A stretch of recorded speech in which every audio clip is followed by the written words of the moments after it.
I've been talking about the potential of a civil war for a very, very, very long time. As soon as I saw the Proud Boys and Antifa basically start having street fights, I knew that it was probably too late and that we were headed down the path of civil war at that point. Everyone kind of laughed it off when this happened too. Like, everyone was saying, no, there's no potential of civil war, these are two small groups. But what everyone failed to remember about history is that history repeats itself, and history actually says that it's always the two smallest groups that are the ones that draw everyone else into their ideology, and that's what starts civil wars. I mean, look how the Nazis did it. They didn't even have half the country to support them. If you look at the election, Hitler didn't win the election. He lost by quite a lot of votes. So they didn't have that much support within the country, and they were still managed to take it over. Same thing with the Bolsheviks, Soviet Union, Russia.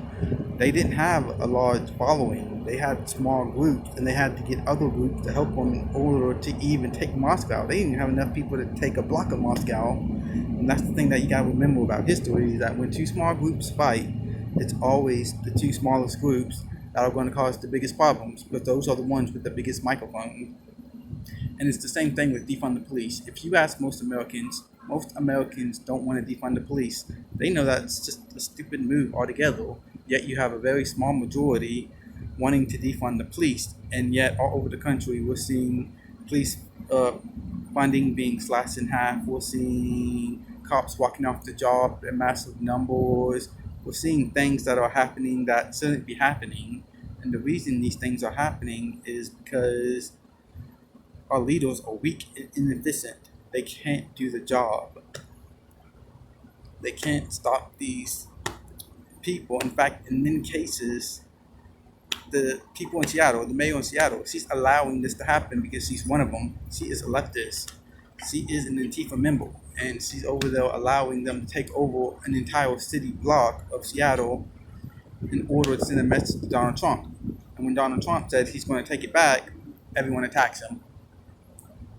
They're calling this the Chad, the Chop, or whatever they're calling it now. I mean, it's an insane thing. Never seen this in American history, and here it is happening. I don't know what to tell you, man. I think we're at war. I mean, the potential of the Civil War has always been there.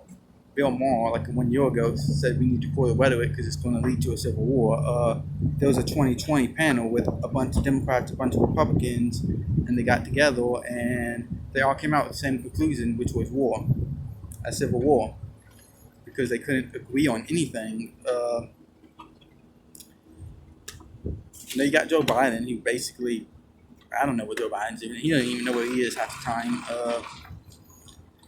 And then you got Trump. I mean, he's the only one who's willing to stand up to the socialists and try to take them down.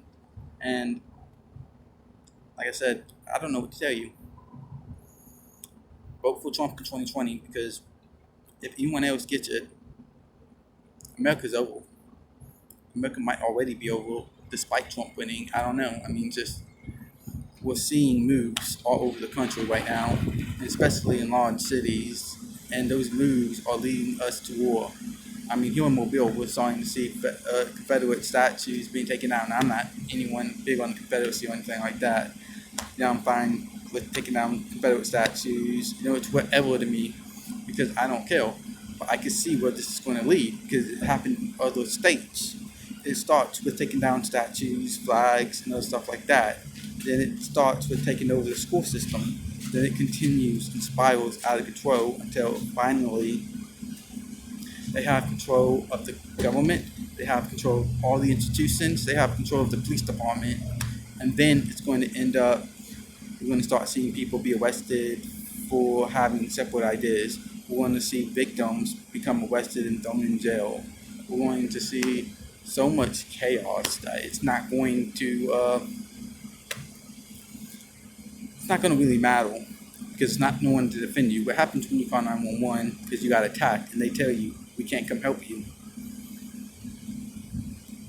I mean, we're headed down a very dark path if we don't change things now. And like I said, I don't think there's a way back.